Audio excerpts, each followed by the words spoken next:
Good afternoon, and thank you for patiently hearing all of us out. Honorable Chief Minister, Honorable Governor Tawarchand Gehlotji, my colleagues in the Union Council of Ministers, also the ministers from Karnataka government, business leaders who are on the dais, and all investors who have really brought light and hope with the MOUs you have signed today. I welcome you all as a representative of Karnataka in the Rajya Sabha. I welcome you all. Let me at the outset appreciate the Karnataka Chief Minister, Minister Murugesh Nirani, and also the entire team of bureaucrats who have really toiled the last year to make sure that after a break indeed of a couple of years, when this global investors meet is happening here in Bengaluru, there would be investors who will come here because of the record of Karnataka, record of Bengaluru in facilitating industrial and also service-related activities. So congratulations for all of them, all of you who have come into the state with newer proposals or proposals to expand your existing business. I'd like to just draw an attention to Honorable Prime Minister's speech this morning and draw also from what is evolving around India globally. All over, there is definitely a sense of uncertainty, immense amounts of challenges, and that is not just for India. Every country in the world feels the headwinds are very strong, elements of certainty completely absent, even as we all started talking about China +1. When you wanted to diversify the value chains, or you wanted to ensure that there are more than one source for the raw material or for the intermediary products that you would produce, but also to have a consistency that you are somewhere, but you need to also have some other place where investments will have to be made so that eventually there are no huge disruptions. But that situation did not have its complete solution. You had the global situation of a war, such a war, especially from countries which are the source of essential raw materials, whether it is fuel related, whether it is fertilizer related, whether it is food grains related. So you have these countries which are at a situation, which are at a war-like situation, which are at war, which is causing a lot of insecurity to the globe, particularly in the area of fuel, energy that is, and food. So food grain and fuel insecurities have become a big issue of uncertainty for the globe.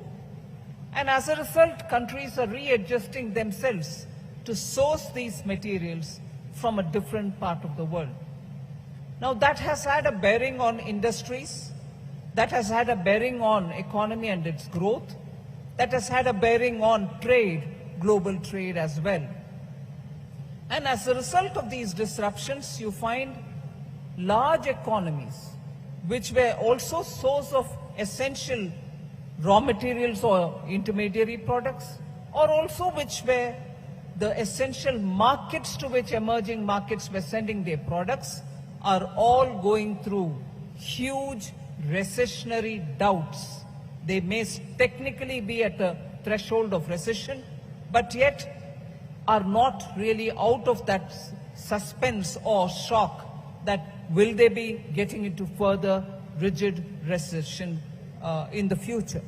Now, with all these uncertainties, I'm here to put it before you that because of the careful planning, targeted facilitation, fiscal prudence, and essentially understanding Indian economy for what strengths that it has, and for the challenges that it has to face, Honorable Prime Minister led from the front and made sure that Indian economy will not be severely threatened by these developments outside, ensured that hand-holding happened, targeted supports were extended to industries which required, particularly the MSME, and made sure that the Indian economy would be very carefully navigated through this challenge that we face. Now, as a result of it, between 2020 and today, we seem to have come out to a situation where the challenges continue.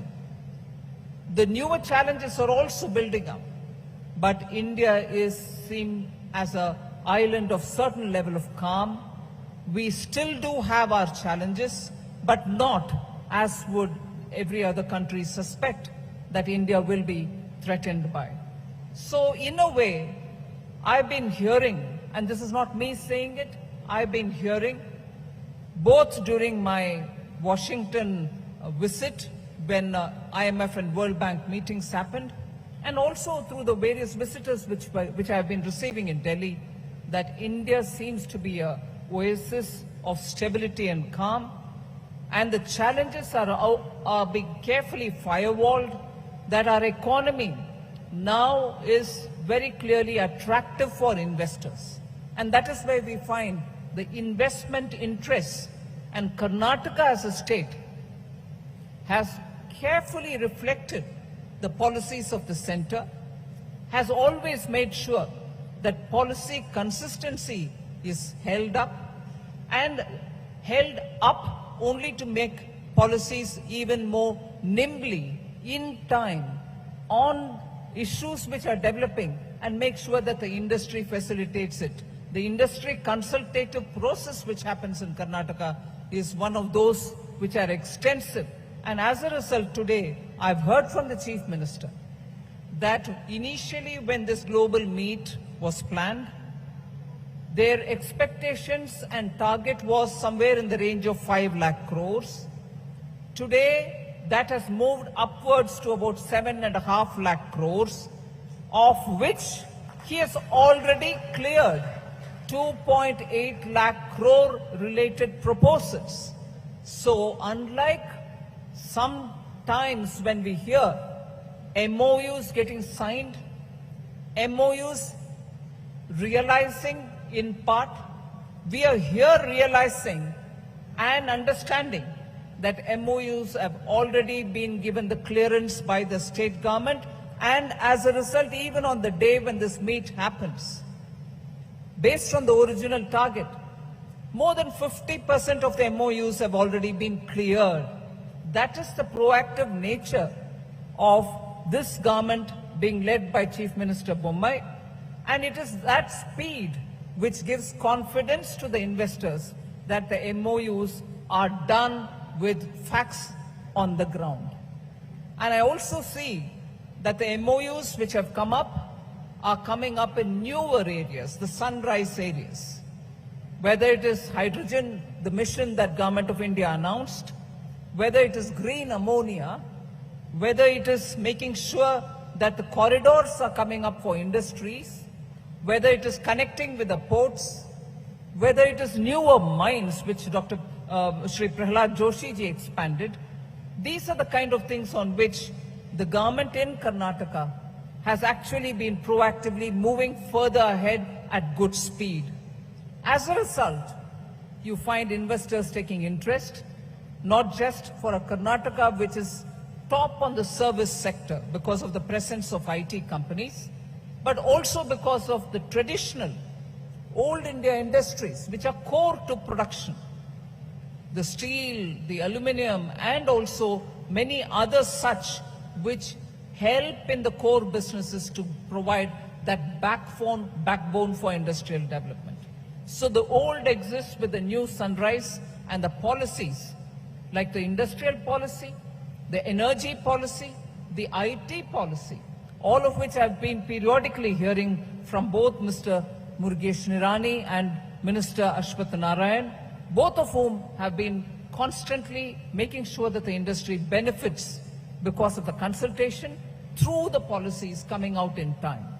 So just for records, and because all of you all are here, I thought it is important for me to summarize those particular areas in which Karnataka has stood out, as a result of which today we see a lot of interest among investors. Permit me to rapidly read out few of those which are noteworthy achievements of Karnataka.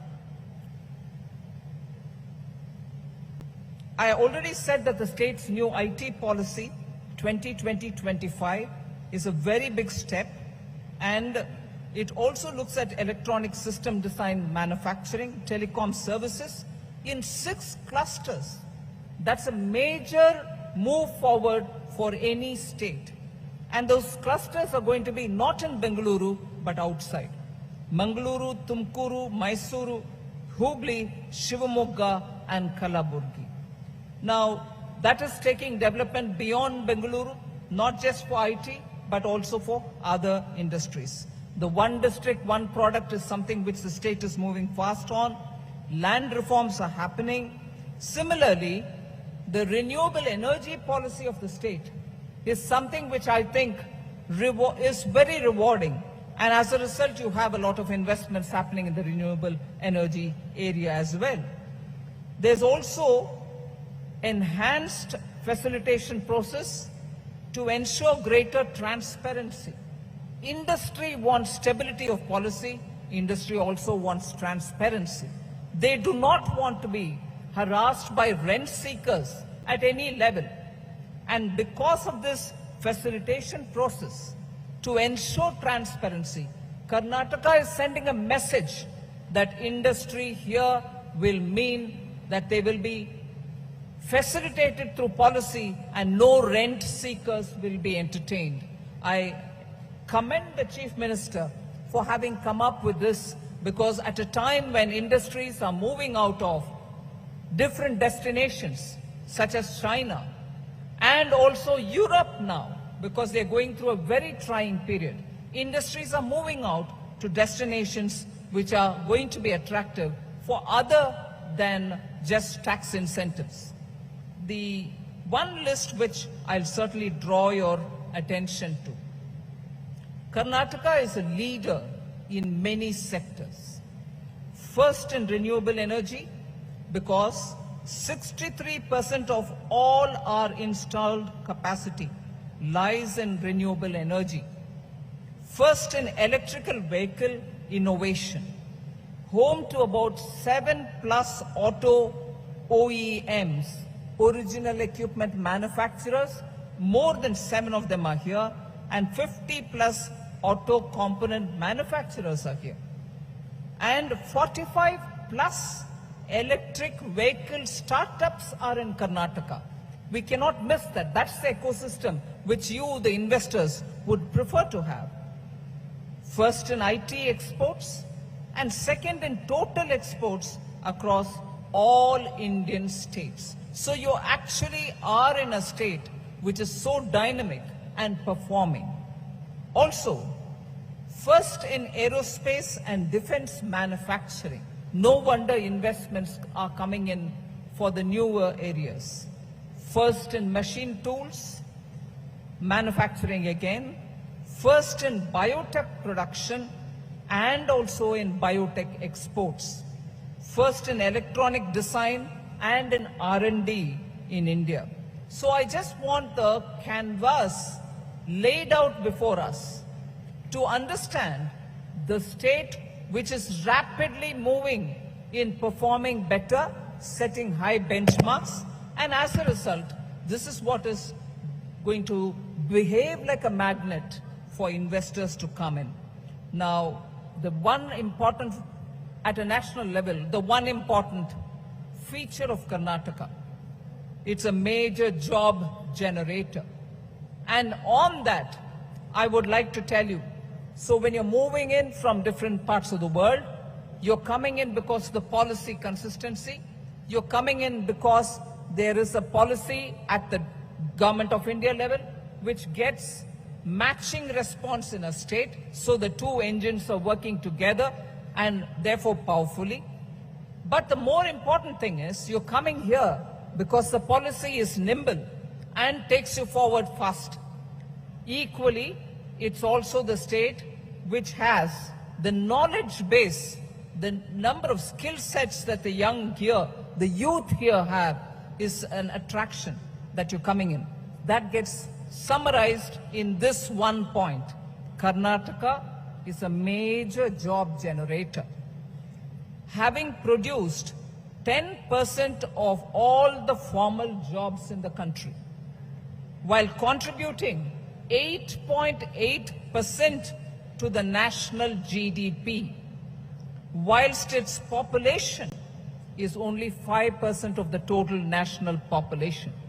5% population contributes 8% to the gross domestic, 8.8% to the gross domestic GDP, and therefore the biggest job creator, that is about 10% of all the jobs, formal jobs in the country, is generated here.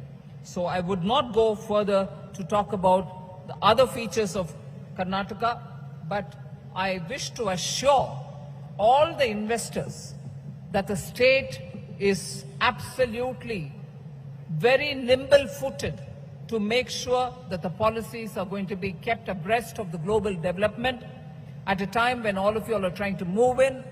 Here is a state which has showcased itself for all the previous achievement and assuring that even now, from now for the next 25 years, during Amrit Kal, Karnataka will be the essential foundation for very many investors to come into India and contribute from here to the entire globe.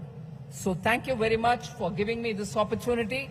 I hope the investors will be serviced and absolutely facilitated well, both by the Government of India and by Government of Karnataka. We assure you the maximum cooperation from our side and wish you all the very best in your future. Thank you very much. Thank you to all.